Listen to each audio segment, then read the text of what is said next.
Boa tarde a todos, muito bem-vindos ao Conselho Regional de Psicologia, CRP 4, Minas Gerais, dando prosseguimento às atividades que compõem a semana do 18 de maio, né? Uma semana bem movimentada, na verdade, em vários lugares, em várias universidades, em vários ambientes. Essa semana houve uma intensa movimentação, né, da semana da luta antimanicomial, a semana do 18 de maio. E é com esse espírito que hoje nós vamos, aqui no Conselho Regional de Psicologia de Minas Gerais, né, eu sou Anderson Massa, estou vendo pessoas queridas ali na minha frente. Temos, né, uma audiência na internet que nos acompanha, pelo Facebook. É bom saber que vocês estão aí conosco também. Isso é muito importante, né, para a gente poder capilarizar o quanto mais possível essas conversações, essas discussões, né? Dando prosseguimento à semana, nós vamos falar aqui hoje no Conselho Regional de Psicologia sobre redução de danos e promoção da saúde. O nosso convidado é o Renato Filev. Renato Filev é biomédico e doutor em neurociências pela USP, eu vou pegar o seu currículo, Renato. Vai me errar. Vou voltar lá. Professor, doutor em neurociências pela Universidade Federal de São Paulo, investiga o sistema endocannabinoide, sua relação com mecanismos neurobiológicos e comportamentais no uso problemático de substâncias, juntamente com o professor Dartil Xavier da Silveira. Participa das atividades do Programa de Orientação e Atendimento a Dependentes PROAD. A caixa está estourando aqui. Será que estoura lá também? Não. Tá. Continuo. Professor Dartil Xavier da Silveira, das atividades do Programa de Orientação e Atendimento a Dependentes do PROAD, onde atualmente desenvolve seu pós-doutorado pelo Departamento de Psiquiatria da Unifesp. Ativista e redutor de danos, é membro da Sociedade Brasileira de Neurociências e Comportamento, SBNSC, e do Núcleo de Estudos Interdisciplinares sobre Psicoativos do NEIP, também do Coletivo DAR, Desentorpecendo a Razão, e do Grupo Maconha Brás, é conselheiro regional da Latin American Network Research in Drug Addiction e pesquisador colaborador do CPI, Centro Brasileiro de Informações sobre Drogas Psicotrópicas, e é com o sujeito dessa monta, né, dessa envergadura, que a gente tem o prazer de hoje desfrutar. Renato participou a semana inteira aqui de várias atividades aqui em Minas Gerais. Renato, é um prazer imensurável para a gente ter a sua companhia aqui.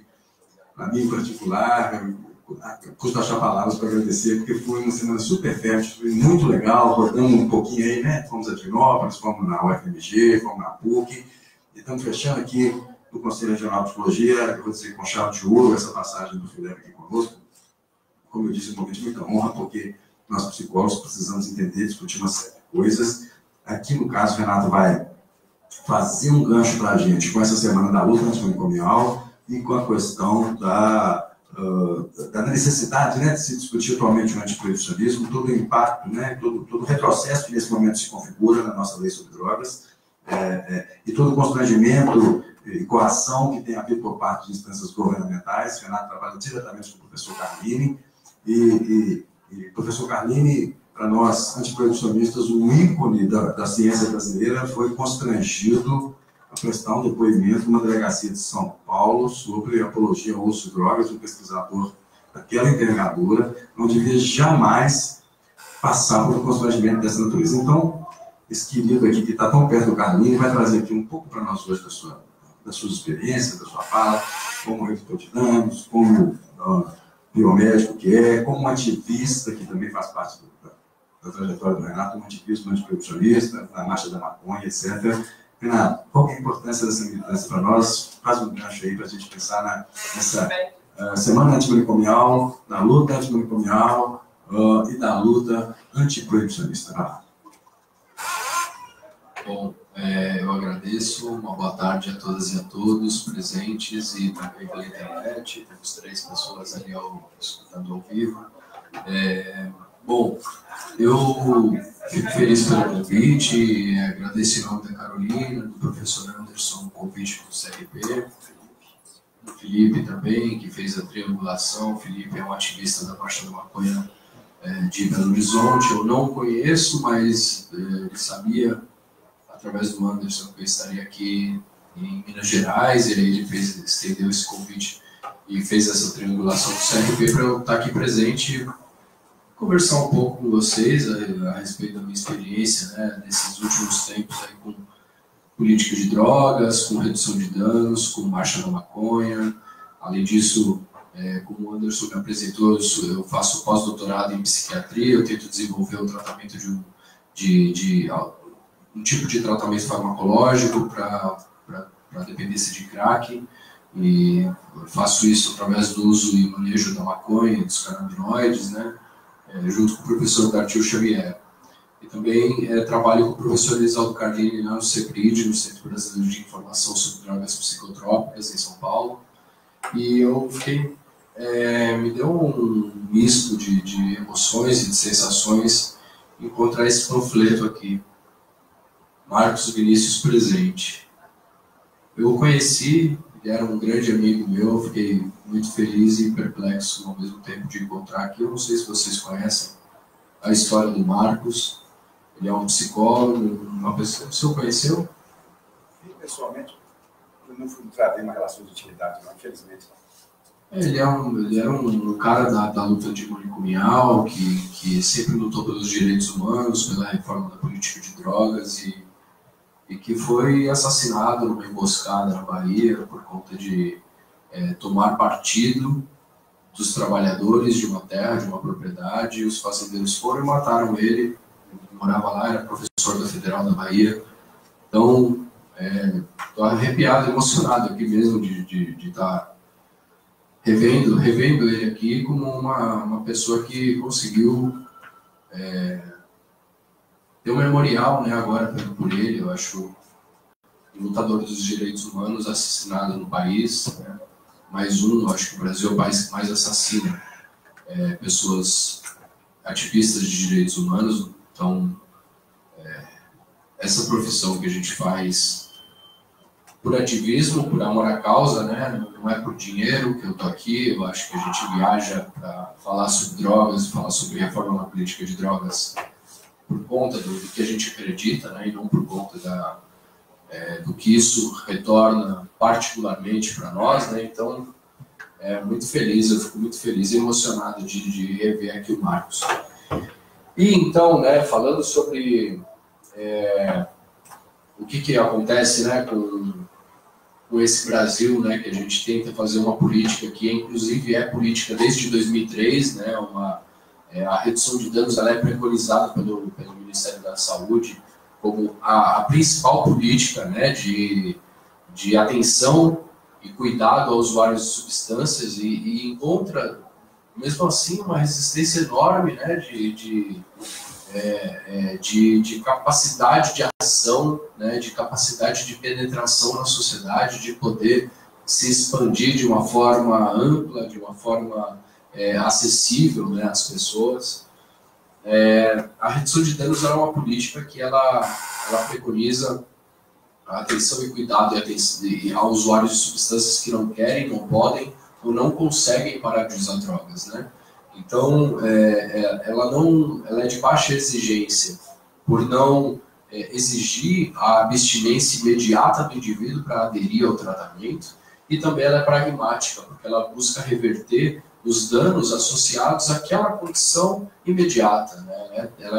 Ela é trabalhada em loco, no local em que aquele indivíduo faz o consumo de substância.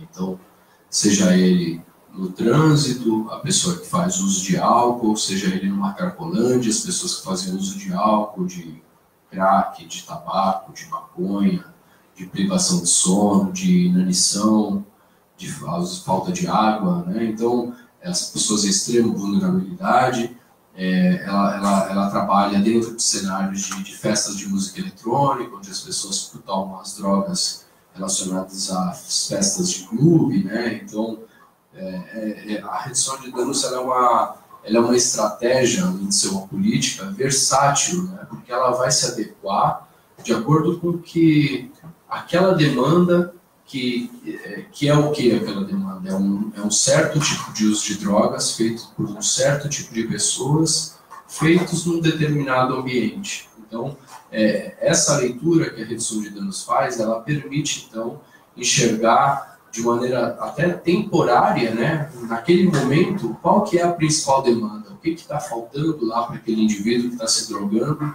naquele contexto, e o que a gente pode fornecer para ele, seja de informação, seja de insumo, seja de acolhimento, para evitar com que o dano maior seja criado, além dos efeitos da substância em si. Né? Então, eu acho que a redução de danos é uma estratégia assim, que prioriza a pessoa, aquela pessoa que faz o uso de droga, né? E não se aquela substância é ilícita ou não, ou se aquela substância é benquista e aceita socialmente ou não.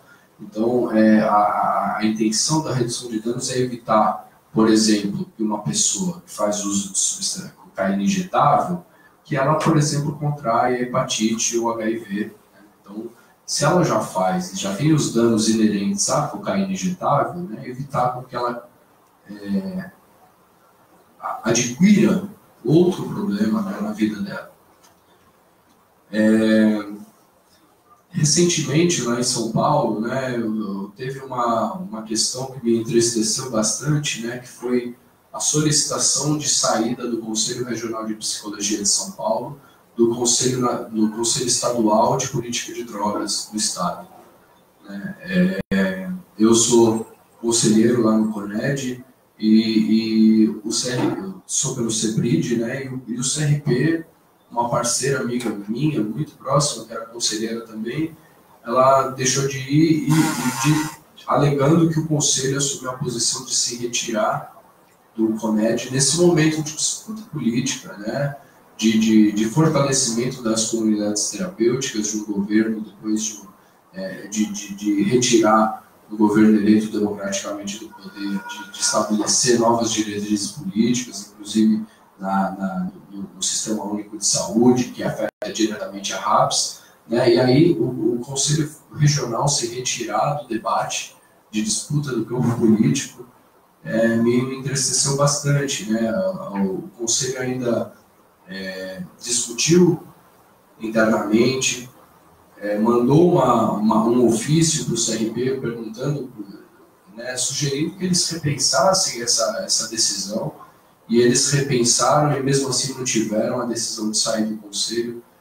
E eu acho que foi uma estratégia equivocada deles, né? Espero que um dia eles possam refletir que eu como antiproibicionista, como uma pessoa que me considero privilegiar espaços autônomos ao invés de espaços institucionalizados, sejam eles em partidos, em corporações. Eu privilegio os espaços autônomos, e mesmo assim eu acho que o Conselho ele é um campo de disputa que a gente não pode abandonar, senão eles vão entrar com tudo, entendeu? Se não tiver uma blindagem, um bloqueio lá das pessoas que buscam, né, a compreensão de uma sociedade através dos direitos humanos, da redução de danos, o Conselho ele vai só retroceder, assim como fez o CONAD, o Conselho Nacional de Política de Drogas, com o Osmar Terra, né, que votou o projeto de lei 37 do Osmar Terra, né, que visa recrudescer a lei de drogas, aumentar a pena para traficantes, fortalecer as comunidades terapêuticas, preconizar a abstinência como tratamento ideal, reverter uma série de conquistas e de avanços, né, que a par da lei de drogas já tinha no Brasil, e conseguiu manipular através do CONAD, que não se reunia há um ano, e ele manipulou isso e fez uma reunião do CONAD que chancelou, então, essa política nefasta que ele está tentando passar. Embora o CONAD ele não seja deliberativo, ele é consultivo e ele tem um peso, né, no lobby, na troca de disputas ali dentro do poder, né? Evidentemente, essa nova proposta de lei de drogas, né? Não que a última lei de drogas seja ótima, né? Vinda de um governo dito de esquerda, né, que nem o do Lula, em 2006, é uma lei de drogas que tem mais de 500% prisão de mulheres. 2 em cada 3 mulheres presas hoje no Brasil estão por conta de crimes relacionados a drogas. E isso foi decorrência da Lei 11.343 de 2006 do Lula. Né? Então, eu não estou aqui defendendo o partido político. Tá? Eu acho que o governo do PT ele tem que se responsabilizar também por essa lei. Sabe, hoje em dia a gente tem a terceira maior população carcerária do país, 40% dos presos são presos provisórios, que estão aguardando julgamento. Imagina, 40% de 700 mil pessoas. Um terço das pessoas... Alô? Um terço das pessoas estão por conta de crime relacionado à droga. Né? No caso das mulheres, é 70% de crimes relacionados à droga, onerando o Estado, porque o preso é caro. E o Osmar Terra quer ainda piorar esse cenário, piorar essa lei, né? Favorecer comunidades terapêuticas, presídios particulares, né? Todo um campo aí em disputa da judicialização, da medicalização do uso de drogas, né? Que ele foge um pouco da esfera dos direitos humanos, foge um pouco do fortalecimento da RAPS, né? E vai em direção de uma política falida, de uma política que há pelo menos 50 anos se tenta fortalecer, se consolidar, que é a proibição, mas no fim ela é uma política iatrogênica. Né? Iatrogênica por quê? Porque ela gera mais mal, mais dano, mais malefício do que aqueles malefícios que ela visa coibir, né? Que são os malefícios dos efeitos das drogas. Então, a proibição é uma política falida não só no Brasil, né? O bem jurídico tutelado pela proibição das drogas é a saúde pública. Mas, em contrapartida, né, paradoxalmente, ela é o que é mais prejudicada, né, pela proibição é a saúde pública. Né? Uma pessoa na periferia que é morta, às vezes ela nem nunca usou a substância. E ela está lá, vítima de uma guerra, porque são corpos residindo num território. Né? E esses corpos eles têm identidade, tem nome, tem CPF, tem cor. Não são qualquer pessoa, né? Não sou eu que moro lá no bairro de classe média de São Paulo, não são vocês, né, brancos, mas são pessoas pobres, de classes populares, negras, geralmente jovens. Então, essa lei de drogas ela serve para chancelar, né, não só interesses econômicos, mas interesses sociais, né, raciais, de manter esse racismo estrutural, esse racismo institucional, né, que a gente vive. Então, eu penso, né, que atividades como a Semana da Luta Antimanicomial, da Marcha da Maconha, elas que visam denunciar, visam deflagrar esse absurdo da política de drogas, né, de proibição de algumas substâncias em detrimento de outras, que são, inclusive, incentivadas pelo governo, né? Vejo um vídeo no caso da cerveja, né? Associando o uso da cerveja a estereótipos de beleza, a momentos de alegria, a ídolos do esporte. Então, tudo isso é tão nefasto, né? A pessoa ela nem tem um entendimento de que a cerveja é uma droga. Né? Ela fala, não, a cerveja é um alimento, não é droga. Então, assim, eu acho que a gente precisa ter um norte, aí o norte é o alinhamento dos direitos humanos, de estabelecer uma política de cuidado, de atenção àquele que faz o uso de drogas, né, e fazer com que aquele uso seja mais sano, menos prejudicial possível, seja de qual droga que aquele indivíduo faz o uso.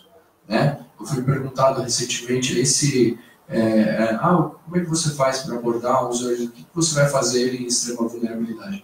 Oferece uma casa para ele, oferece um abrigo, um lugar para ele cagar, um lugar para ele tomar banho, para ele tomar água da torneira, que seja, para ele dormir, sabe? Vê se ele não melhora, vê se ele não se reorganiza. Acho que é por aí, sabe? Antes de falar da droga, vamos pensar nas necessidades fundamentais da pessoa, sabe? Vamos olhar com ela com dignidade, olhando como sendo uma pessoa mesmo, não sendo uma sub-pessoa, né? Um sub-humano, né? E aí eu acho que a educação, né, para o uso de drogas é uma educação que ela passa pela autonomia, né? Uma estratégia de autocuidado, da pessoa avaliar os riscos e benefícios que qualquer tipo de atividade pode trazer para a pessoa. Né? Essa análise de risco é fundamental para consumir alimento, para dormir, para realizar uma atividade física, não só para o uso de drogas, né? Eu acho que quando a pessoa ela tem essa medida, né, esse autocuidado, essa compreensão de autocuidado, você falar de redução de danos, de abordagem de vulnerabilidades e uso nocivo é muito mais fácil, né? Então, não sei, eu acho que eu falei bastante já, não sei quanto tempo foi, mas acho que é bom a gente privilegiar o debate aí, ver se alguém quiser complementar, falar alguma coisa, a gente vai trocando ideias. Muito obrigado pelo convite novamente e um prazer, uma satisfação imensa. Valeu. Muito bom, Renato. Pois é, eu vou começar provocando antes de passar a palavra, enquanto o pessoal vai depois pensando em alguma coisa que possa ter sido, que ele queira provocá-lo aqui a partir de sua fala, né? Queira provocá-lo a falar mais para nós. Mas quem pratica ativismo, quem está na militância, não tem nenhuma dificuldade para entender redução de danos, né? Mas, por incrível que pareça, tem pessoas que às vezes trabalham na rede e que têm essa dificuldade. Assim, talvez algum deslize na própria formação do profissional faz com que as pessoas entendam pouco, eventualmente mal, o que pode ser redução de dano.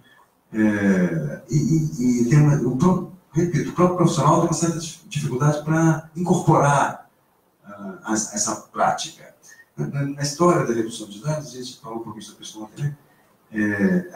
Os primeiros redutores de dano, eventualmente, eram ex-usuários, né? Que iam a campo, que conheciam muito o universo da droga, da seringa, do garrote, dos detalhes, a parafernália para usar a droga.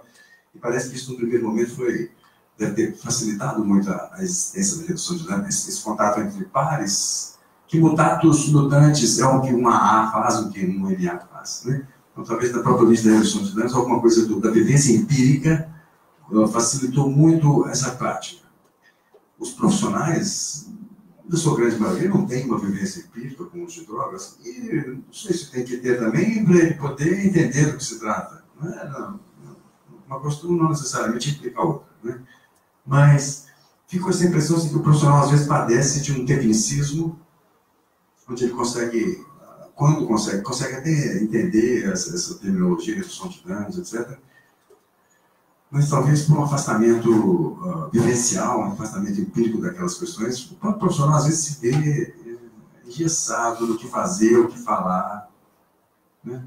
Tem uma pista aí que você acha que pode ser feita assim? O que você acha que o profissional, a gente está falando de psicólogos predominantemente aqui, eu acredito que o nosso universo, inclusive aqueles que vão nos ouvir a posteriori, são psicólogos, mas vamos tentar fazer uma articulação nesse sentido assim. O que esse psicólogo precisa de saber, de sacar, para conseguir fazer uma ação de redução de dano efetiva, né?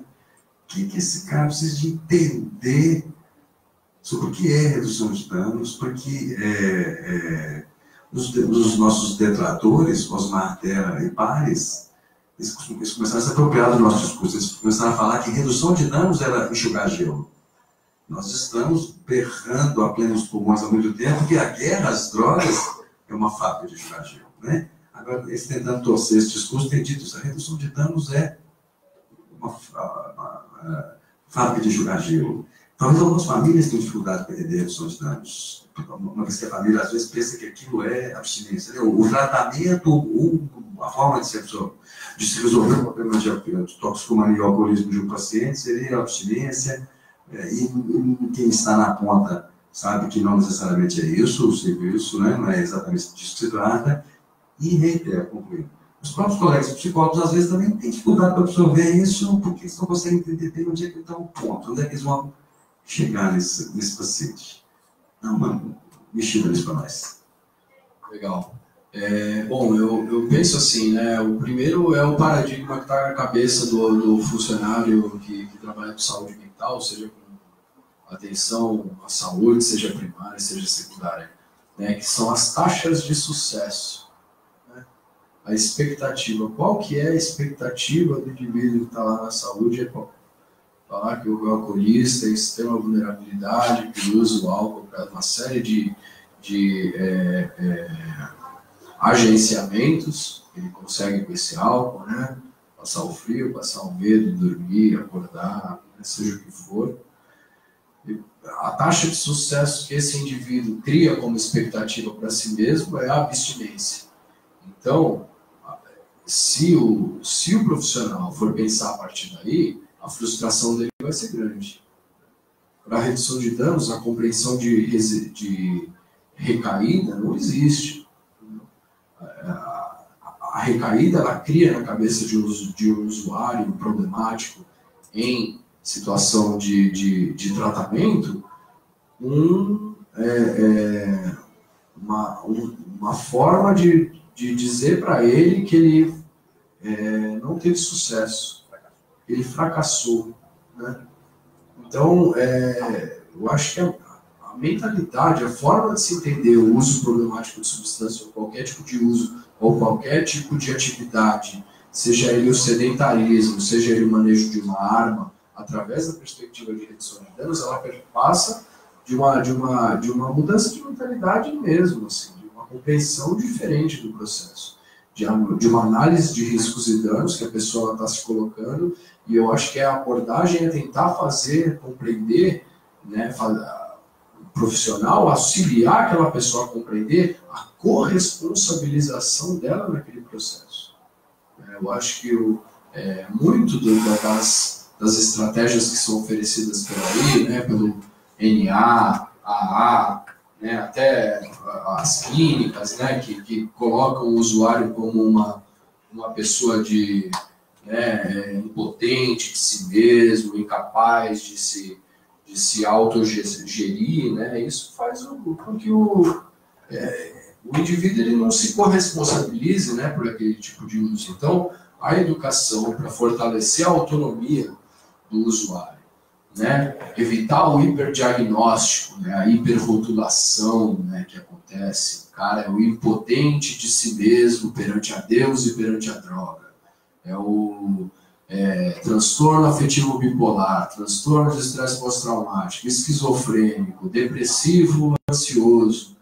Cara, sabe, eu acho que a gente tem que pensar numa saúde mental que ela dê conta do manejo daquela pessoa dentro daquele contexto.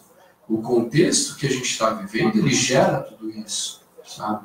Ele gera reações do indivíduo que culminam, né, que a gente lê na nossa leitura como profissional técnico, como uso problemático de substâncias, como crise de ansiedade aguda, né? Então, o que aquele cara está fazendo? Ele está respondendo aquilo que o ambiente entrega para ele, né? Eu acho que se a gente pensar nisso como uma forma de diminuição de sofrimento, né, uma estratégia de manejo daquele indivíduo para ele tentar minimizar o sofrimento que aquilo está gerando nele, que ele identifica como sofrimento, né, fazer com que ele se corresponsabilize daquele processo, tanto do processo de aquisição daquele rótulo, daquele diagnóstico, como de ator de mudança, né, de se posicionar como uma pessoa capaz, né, de mudar, de agir, né, de mudar de realidade, e isso necessariamente, às vezes, pode passar, necessariamente não, mas pode passar por uma mudança de ambiente, né, por uma mudança de contexto, né? Se a pessoa faz todos aquele ciclo vicioso todo dia, naquele mesmo lugar que é um inferno, e o cara está tendo um uso problemático de alguma coisa, talvez mudar tirar aquele cara daquele contexto, né, talvez ele mude. É o caso que acontece com a comunidade terapêutica, né? A comunidade terapêutica tira o cara de lá, aí ele para de usar droga, fica 6 meses, mas depois ele volta. E aí ele vai usar droga de novo, entendeu? A questão é trabalhar isso de uma maneira ambulatorial, de uma maneira cotidiana, terapêutica, né? E que o cara ele consiga enxergar que aquele contexto que ele está vivendo está levando ele aqui. Eu acho que populações de extrema vulnerabilidade, elas são geradas pelo hipercapitalismo. E o hipercapitalismo, o modelo de livre mercado, né, de criação de monopólios, de consumo desmedido e mensurado da nossa sociedade, ela cria esses reflexos patológicos na nossa saúde mental, né? Mas qual que é o profissional de saúde mental que quer discutir política econômica ou né, forma de organização social, né? Se é um pouco menos capitalismo não tão selvagem. Eu não sei, eu não sou comunista, né? Mas eu acho que existem formas de se viver, né, que privilegiam o aparecimento de transtornos, enquanto tem outras que podem minimizar, né, alguns tipos de transtornos que a gente vê hoje como insolúveis, né, como é, por exemplo, o caso de dependência química. A nossa audiência quer se manifestar. Alguém gostaria de fazer algum comentário, alguma provocação, alguma questão? Você podia falar no microfone que a gente está... O pessoal nos ouve lá na internet. Aqui tá. Não, mas é que o problema da internet. Na verdade, é só um comentário sobre... depois do meu primeiro contato com a redução de danos, eu fui pensar sobre isso, sobre o que o Anderson falou. Como que a gente entra sem saber os efeitos dessa droga, sem saber, independente da droga, né? E aí eu fui pesquisar. Então, hoje, eu acho que a informação chega muito fácil para a gente. E essa pesquisa tem vários grupos do Facebook falando sobre, gente perguntando sobre droga, os próprios usuários perguntando que droga, efeito. Então, essa informação, a gente procura, se a gente procurar, a gente acha, né? Assim, a gente precisa ter esse contato direto, ter essa prática. Vamos permitir fazer um comentário com a sua fala. Isso tem a ver com o próprio aspecto cultural do nosso entendimento sobre drogas, né? As pessoas mais puras, mais ingênuas falam assim, droga é ruim, só de falar droga já é ruim, como se a própria palavra por si só comportasse o mal, a palavra fosse a encarnação do mal, né? Então tem paira uma aura de medo, de desconhecimento, de sombra sobre esse assunto. E que eu acho que a própria formação, a gente não demove isso. Na formação dos profissionais de saúde, tem cursos de psicologia que tem disciplinas lá sobre autodrogas, uma disciplina específica, né? Tem outros cursos que não, e essa semana, essa festa de semanas de debate que tivemos em várias ocasiões, né? Escutei o Renato várias vezes falar, tem curso que não tem uma disciplina sequer sobre álcool e drogas. Tem curso da saúde que não tem curso de enfermagem que não tem curso de medicina que não tem. Às vezes o cara forma medicina e acaba na residência em psiquiatria, 2 anos de residência, e talvez tenha visto pontualmente alguma coisa sobre álcool e drogas, né? Profissionais de assistência social, às vezes, não têm essas disciplinas. Profissionais, os colegas da enfermagem, os colegas, meu Deus, são tantos assim, que pouco sabem ou nada sabem e se conformam com o pior.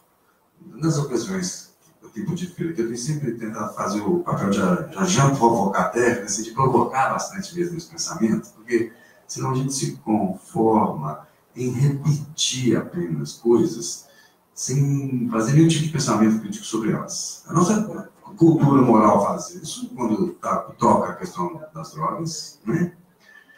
Aqueles mais libertários, aqueles mais livres vão se permitir fazer experiências com drogas, quiçá, isso até durante o percurso acadêmico, né? Às vezes ele recebe rótulos por causa disso, né? Eu fico muito irritado quando alunos de psicologia, por exemplo, vão se referir a alguém que usa droga como Zé Droguinha. Aquilo chega a meu sangue quase talha, porque eu acho um absurdo, verdadeiramente, um absurdo, um profissional de psicologia que vai atender, que pode atender um paciente usuário de drogas, olhar para alguém que usa drogas e chamar esse cara de Zé Droguinha. Ele não entendeu nada. Absolutamente nada, né? Ele continua no mesmo lugar que ele estava antes de ter passado por uma faculdade. Ele continua no senso comum. Porque se eu arvoro a chamar alguém de Zé Droguinha, eu continuo não sabendo nada, né? Então, é isso. Puxa, mas aí o cara está dizendo o quê? Então, que vai ter que usar drogas para poder perceber isso no universo? Acho que não necessariamente. É uma questão de foro íntimo. Coisa que não é a lei que deveria regular. É uma questão de fórum íntimo. Droga, se em algum momento ela vira um problema, ela é um problema de saúde pública. Se virar um problema, e não, os usuários de drogas não são pessoas que têm problemas com drogas. Até isso a gente não entende. Fala assim, usuário de drogas, o sujeito estatal, o usuário fala assim, nosso usuário de droga. E aí, essa é a minha crítica. Aí eu vou bater a bola para você de novo, você falar um pouquinho mais do negócio da ausência do CRP no CONAD lá. CONEAD, lá é CONAD, né? CONED. A gente fica... Eu falei isso aqui em outra ocasião, de Leandro Ramírez, a Juliana Paulinelli, espera que eu comentei isso. A gente se conforma em... Quando temos essa disciplina, ou lá na disciplina de psicopatologia, a gente aprende a fazer o diagnóstico. Ele é um usuário de álcool e drogas, usuário abusivo, ele é dependente, ele uso cruzado, ele é poliusuário, né? Você consegue arrumar um tanto de nomes para isso. Em algum lugar, em algum momento, pode até ter importância ter esse nome, dependendo do aspecto protocolar desse atendimento, você precisa ter um diagnóstico. Mas o que me incomoda muito é isso aqui. A grande maioria dos psicólogos se contenta em fazer esse diagnóstico e faz prescrições morais. A grande maioria dos psicólogos acha que se o cara falou que usou droga, ele não consegue escutar o resto da conversa. Ele trava naquele falou que usou droga, então ele é toxicômano, o caminho para esse sujeito é prescrições morais. Os psicólogos não devem trabalhar à base de prescrições morais. Aí joga com essa bola. Ele está falando aqui que o CRP saiu do Conselho Estadual de Drogas, sobre drogas de São Paulo. Aqui, nesse momento, com muita alegria, eu tenho assumido interinamente a posição de suplente. Lá. Estou como suplente do Conselho Regional de Fugiu, CONEAD, aqui se chama Conselho Estadual Antidrogas. No nosso almoço agora, Renato me sugeriu de, na próxima pauta lá, sugerir que se mude para Conselho Estadual sobre Drogas. Sobre política de drogas. Acho que eles não vão aceitar, porque o perfil é muito conservador. Muito conservador. Né? É um processo. Eles tratam com naturalidade nas reuniões desse conselho. Eles acham que encaminhar alguém para a comunidade terapêutica é parte do processo. Eles acham que isso, a rede, isso é parte da rede. Antes mesmo de Osmar Terra fazer esses absurdos que ele tem feito aqui, tentar direcionar fortemente nesse sentido, aquelas pessoas que eles estão têm essa compreensão, uma compreensão moral, ortopédica da droga e do usuário de droga, e que esse sujeito deve ser, então, objeto de atenção da polícia, das polícias estadual, federal, civil, militar, bombeiro, escambau, tá? Todos os órgãos os aparatos de segurança então começam a olhar para o drogado, o toxicômano, onde iremos abordá-lo, inteligência, ações de inteligência, eles pensam que é isso. Não me parece muito inteligente, na verdade. Então, quando eu estou lá, eu faço questão de provocar. Quando eu estou fazendo com vocês aqui, imagina lá que beleza aqui, tá? Porque eu não tenho que sorrir para ninguém. Né? Eu posso falar simplesmente o que precisa ser dito. E pronto, né? Então, Renato, assim, como é que entidades como essa, como é que o Conselho de Psicologia pode atuar num lugar desse? E eu quero que você fale de militância, eu quero que você fale de ativismo. Faz um gajo para nós. Como é que essas instituições, enquanto os queridos pensam, tá? Caso alguém queira se manifestar, obviamente, passo o microfone imediatamente para você. Enquanto isso, a gente dá um tempero aqui na nossa fala. Como é que essas entidades podem se fazer representar em conselhos dessa natureza? Qual que é o discurso? Onde é que a gente deve entrar nisso? Um ponto. Tem uma marcha da maconha, Renato Fileve, em Belo Horizonte, agora no dia 26, aqueles que têm coragem, eu sempre trato desse assunto dessa forma, porque quem tem coragem para ir. Marcha da maconha foi feita em Divinópolis agora nesse último fim de semana, organizamos uma marcha da maconha lá, eu já falei, lá dá uma marcha da maconha com famílias, senhoras, uma mãe de um aluno com 70 anos de idade, uma outra mãe com um filhinho pequenininho, acho uma coisa mais linda. Eu acho que a marcha mais familiar do Brasil, eu acho que é a de Divinópolis. Marcha da maconha, ativismo puro e enfumaçado, é igual passar por um umbral. Eu nem de curiosidade de ir em marchas da maconha, mas eu morri de medo. Eu ficava assim, vão dizer o que de mim, meu Deus? Trabalhei com os próprios psiquiatras em CAPS, trabalhei com toxicômanos, internação, já trabalhei com comunidade terapêutica, né? Uma parte difícil da minha vida, aliás. E aí alguém me vê na marcha da maconha, quem compensar de mim, que constrangimento. O dia que eu fui, eu passei por um umbral. Passei por uma porta. Da última vez, foi tão legal, eu estava na Afonso Pena e vi a marcha, assim. Aqui em Belo Horizonte são 10 mil pessoas na marcha da maconha. 10 mil pessoas. Eu estava na frente tentando fotografar assim, aí veio um rapaz de bicicleta, e ele viu a marcha. Ele tinha um sorriso tão resplandecente no rosto, o olhar dele tinha um brilho tão impressionante. Assim, é como se tivesse vendo alguma coisa que ele não acreditasse. De tanta gente fumando maconha no meio da rua. É isso que está falando, né? E eu entendo o que é isso agora, eu entendo que eu fui, né? Para mim foi passar por um umbral. Onde o largo, desde lá da hipocrisia, essa necessidade ortopédica de ficar fazendo diagnóstico e prescrever abstinência, e tento passar por um outro universo onde eu posso entender o que é usuário de drogas. Usuário, alguém que usa droga, como eu acabei de tomar café aqui, como eu fumei um cigarro antes de subir aqui em cima, como eu vou tomar cerveja na hora que eu saio daqui, e quem tem gente que vai tomar Meusaldino porque a cabeça está doendo, e tem outros que vão tomar um Dorflex por causa daquela caminhada que você errou, e tem outros que vão tomar um Dormolide, um Diazepam. Então, falando desse movimento mais sabe? Então, eu acho que essa sua fala final aí, ela vai muito de encontro com aquele movimento que você falou do Zé Droguinha, né? Eu acho que o Zé Droguinha somos todos, né? Eu acho que o movimento devia ser eu sou o Zé Droguinha.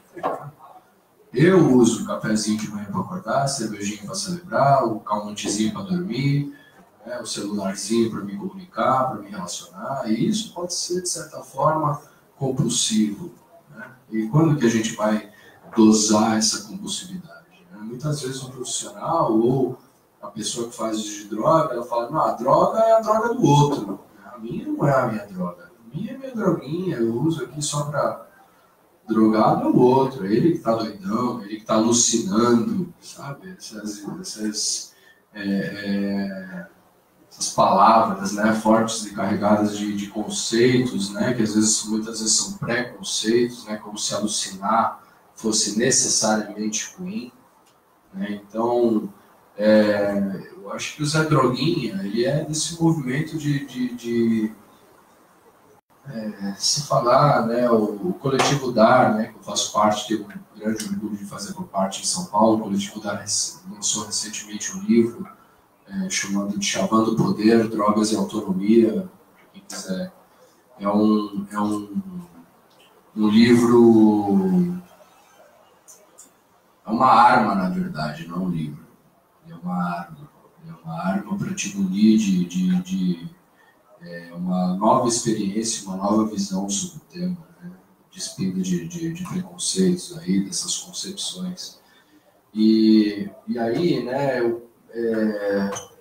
eu acho assim, a outra pergunta que você fez, né, do CONED, para me explicar sobre o CONED, eu entendo CRP, cara, eu acho que não tem saída, entendeu? A gente vive num momento sem saída, não tem saída, não tem, a não ser a resistência que surge, que emana do povo, da autonomia, sabe, da revolta. Tirando isso, né, de uma resistência underground que é criada pelas cidades, pelo revés, que é alimentada pelo revés, pelo retrocesso, pela violência, né, eu acho que essa resistência underground, ela que vai surgir, vai trazer propostas e caminhos, né, mas a gente vive num estado, né, em que depender desse estado paternalista, ele não leva a nada, vai levar a gente para o buraco. Então, enquanto a pessoa não se assumir como um ser autônomo, capaz de regular a sua própria vida e independer desse estado fascista, né, a gente não vai conseguir sair dessa corrida, né, atrás do próprio rabo, né? Então, essas ações de inteligência, né, eu acho que deviam privilegiar, que você fala, elas deviam privilegiar a concepção de que hoje, talvez, o narco-estado mais bem-sucedido do planeta seja o Brasil, né, com senadores do estado que declaram, né, que só traficam droga para outros senadores, né, ou ministros, né, que recebem toneladas de drogas dentro das suas fazendas. Então, assim, temos hoje no Brasil o que nenhum país, nem que o México conseguiu, nem que a Colômbia conseguiu, que foi institucionalizar o tráfico de drogas dentro do poder, né? Dentro dos senadores, da representação de altos cargos políticos, né? Inclusive o estado de vocês tem, né, senadores da República, narcotraficantes, e estão lá sendo representantes do povo. Então, acho que enquanto esse ciclo ele não for quebrado, não existe uma alternativa de saída, não existe esperança, né? A guerra às drogas está aí para alimentar interesses, né, de velar um racismo estrutural, institucional da nossa sociedade, né, de matar preto e pobre, né, e de monopolizar, né, e aí vem essa esfera econômica, um comércio que é altamente lucrativo, que todo mundo quer, que são das drogas ilícitas, né? E aí a proibição ela vem criar monopólios, né? Eu cito um exemplo aqui da cocaína, por exemplo. 1 quilo de cocaína em Bogotá, na Colômbia, custa $2.000. O mesmo quilo de cocaína em Nova York ou em qualquer capital da Europa custa $60.000. Né? E aí, se a gente for pensar nesse mecanismo, nesse tipo de comércio, na logística desse comércio, tanto o produtor quanto o vendedor do varejo, a ponta, né, que vai entregar para o usuário, são trabalhos precarizados. Essas pessoas sofrem um tipo de trabalho semi-escravo, né? Trabalham para sustentar a sua vida, né? Basicamente isso. Enquanto que os atravessadores dessa droga, e o Brasil é um dos principais corredores de drogas do mundo, ficam com o grande lucro desse comércio, né? Dessa diferença de $2 para $60.000. Né? Então, esse corredor, né, visto que a cocaína é produzida no mundo em 3 países, né, Peru, toda a cocaína produzida no mundo é produzida no Peru, na Colômbia e na Bolívia. São países majoritariamente indígenas, por populações não brancas, governados por populações não brancas. Se regulamentar a cocaína, será que eles não vão se tornar superpotências, né? E os imperadores do mundo querem superpotências indígenas? Acho que não, né? Então, o Brasil ele se aproveita disso, se transformando nesse país corrupto e corruptível, né? de corredor dessa cocaína que é exportada para o mundo inteiro, através da maneira mais nefasta, que é usando a máquina do Estado para fazer isso. Né? As suas prerrogativas de foro privilegiado, de beneficiamento de dinheiros a rodo, né? Para comprar fazendas, para comprar helicópteros, para enriquecer de maneira pouco clara e transparente. Né? Então, eu acho que o ativismo nosso, né, é fortalecer esses movimentos autônomos, sabe? Como a Marcha da Maconha, sair um pouco do lado institucional, do âmbito institucional, né? O Estado ele serve ao mercado, basicamente isso. Eu acho que o Estado serve ao mercado e o mercado necessita do Estado. Então, é uma via de mão dupla ali que a população, a sociedade está alijada disso. Ela é uma questão secundária à população. Né? O manejo que se faz é através da bala, né? E através do consumo, através do dinheiro. Então, acho que nessa perspectiva de tudo subvertido, né? O insano é a gente pensar que as leis deveriam obedecer à realidade da sociedade, não o contrário. Então, assim, se temos uso de drogas, se temos prática de aborto, se temos seres que escolhem ser transexuais, se temos pessoas vivendo em situação de extrema miséria e vulnerabilidade, precisamos de leis para organizar isso, e não o contrário, né? As nossas leis hoje, elas expelem isso, né?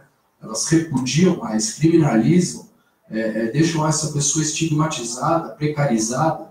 Então, é insano, mas é o que leva a esse tipo de democracia representativa, né? A gente tem que debater isso. Eu nasci na década de 80, onde a putaria era generalizada e o que se falava era futebol, religião e política não se discutem. Eu acho que chegou a hora de discutir. Os nossos ouvintes têm alguma observação? Vou continuar o debate aqui por enquanto, daqui a pouco eu vou caminhar para o encerramento. Tá. Renato, vou continuar puxando a bola para essa história do ativismo, do proibicionismo. Eu quero Fala um pouco para a gente, que inclusive é um dos seus focos na pesquisa, nas suas pesquisas. O que é maconha terapêutica, Renato? O que o psicólogo precisa saber? Porque teremos amanhã, no Rio de Janeiro, sexta e sábado, o seminário Cannabis Medicinal, um olhar para o futuro. É curioso porque, só de falar do assunto maconha, tem gente que se simpatiza, tem gente que tangeriza. Até agora, eu sei que eu panfletei sobre a marcha da maconha em Divinópolis, então para me oferecer o panfleto, eu olhava para o rostinho da pessoa antes e falava assim, esse papel te interessa? Algumas pessoas achavam divertido, outras achavam que era piada, alguns torciam a cara imediatamente, não pegavam aquele papel, que parecia uma parte do corpo do demônio, né? O que só revela, só mostra o quão atrasados estamos em relação a essa conversa, objetivamente falando, né? O quão Osmar Terra nos faz mal, né? O quão laranjeira faz mal, diz essas coisas, não tem jeito, né? Porque a gente fica ainda no âmbito da moralidade para discutir uma coisa dessa que um seminário como esse que ocorrerá amanhã no Rio de Janeiro, no Museu da Manhã, tá? Cannabis Medicinal, um olhar para o futuro. No Museu da Manhã, um evento com palestrantes do Brasil, de fora do Brasil, do Uruguai, da Holanda, dos Estados Unidos, do Canadá, de Israel. Um evento dessa monta, no Museu da Manhã. Se você quiser assistir, ainda dá tempo, basta que você compre a passagem aérea e vá, porque você não vai pagar R$1 para assistir um evento desse. Porque esse evento é um evento que recebe patrocínio. Desculpa, não pode fazer, mas já está lotado, é verdade. Mas assim, não haverá um custo. Se você quiser participar desse evento, você pode ir lá, poderia. E no Rio, que você não ia pagar para participar de um evento dessa monta. Gente desse calibre falando, pesquisadores do mundo inteiro falando, e você não precisaria de pagar para participar desse evento, porque é um evento patrocinado por empresas canadenses, americanas, Entourage, Redviv, Medicam, várias empresas, uns 6 patrocinadores. Gerou uma controvérsia enorme esse evento, porque ativistas brasileiros entenderam que um evento como esse, patrocinado por empresas multinacionais, né? Falando de medicina, cannabis medicinal, patrocinando um evento desse, né? Alguns ativistas brasileiros entenderam que poderia haver um conflito de interesses ali, porque estaríamos abrindo mão da soberania nacional na produção de maconha. A gente nunca pensou isso, estou falando aqui, parece um absurdo ver alguém falar assim, mas é isso, eu quero que vocês entendam isso, que a discussão está mais para frente. Não é se vai finalizar, não é quando, não tem em cima de si, porque o mundo todo já o faz e fará. E quanto mais tarde quanto mais protelarmos para avançar nisso, nós estamos apenas perdendo tempo, vidas, pessoas com violência, com tráfico, com morte, etc, etc, etc. Então, meus caros, eu estou tentando destacar o seguinte para vocês. É mais do que claro para quem já está sabendo o que está acontecendo, que isso é um caminho psicólogo, né? Isso já está acontecendo, vai continuar acontecendo. Há um mercado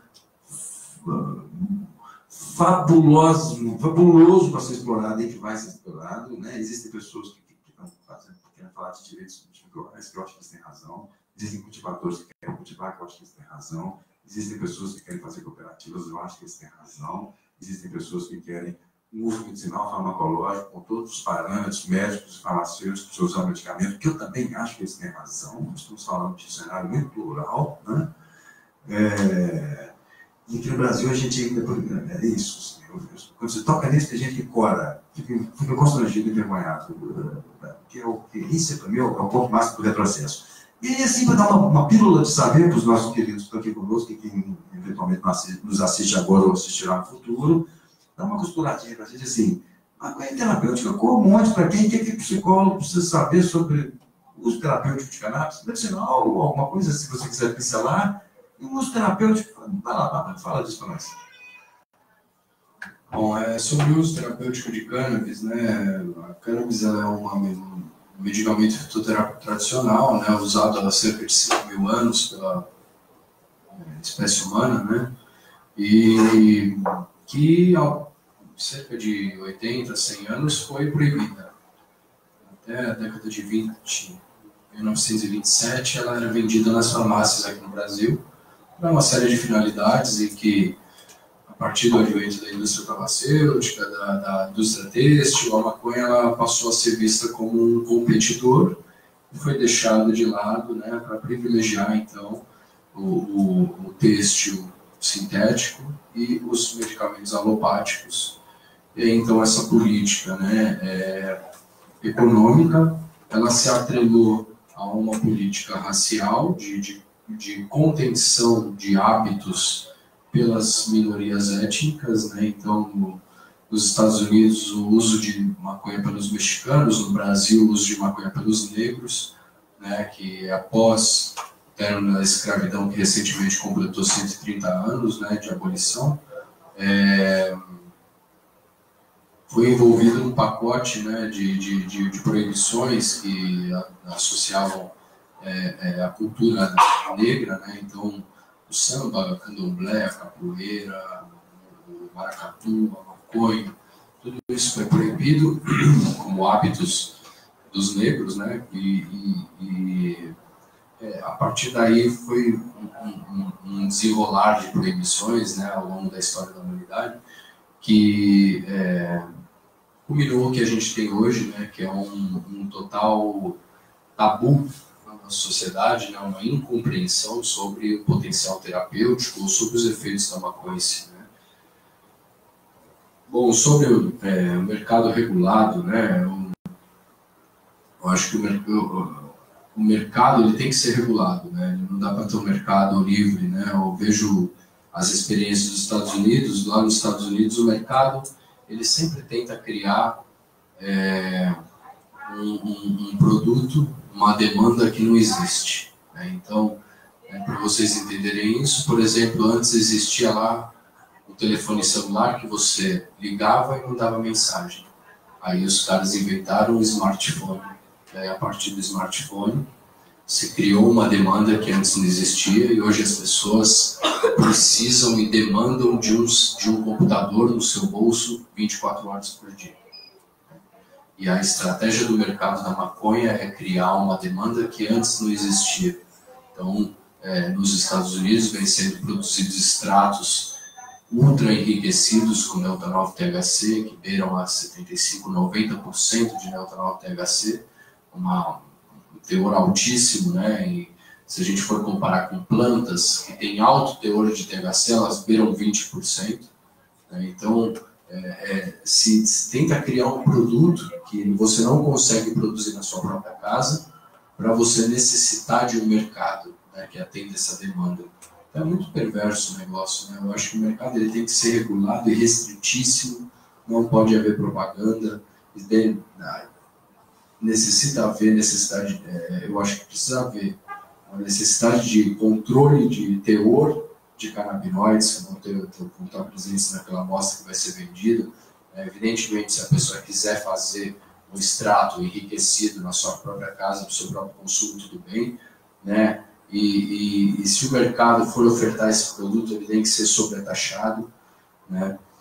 Justamente para evitar com que eles cheguem, né, atenda a mãos de, por exemplo, novos usuários, que aí pode gerar aumento de surtos psicóticos, de ansiedade, de atendimentos no sistema de saúde, né? E eu concordo contigo em questão da diversidade e da pluralidade desse tipo de política, né? Ela tem que ser mais diversa possível, deve atender às demandas de quem quer cultivar um produto artesanal para fazer a sua terapia, né? Eu acho que os profissionais, não só os psicólogos, como os médicos, os farmacêuticos, os agrônomos, os bioquímicos, eles precisam se unir para fomentar material informativo de qualidade para boas práticas de produção, de extração, de manejo, de posologia desse tipo de óleo artesanal, e não só ficar de uma maneira burra, né? Porque hoje em dia tem internet, então tentando esconder aquele tipo de conhecimento, falar não, porque precisa de um farmacêutico para fazer um extrato, um médico só que sabe receitar.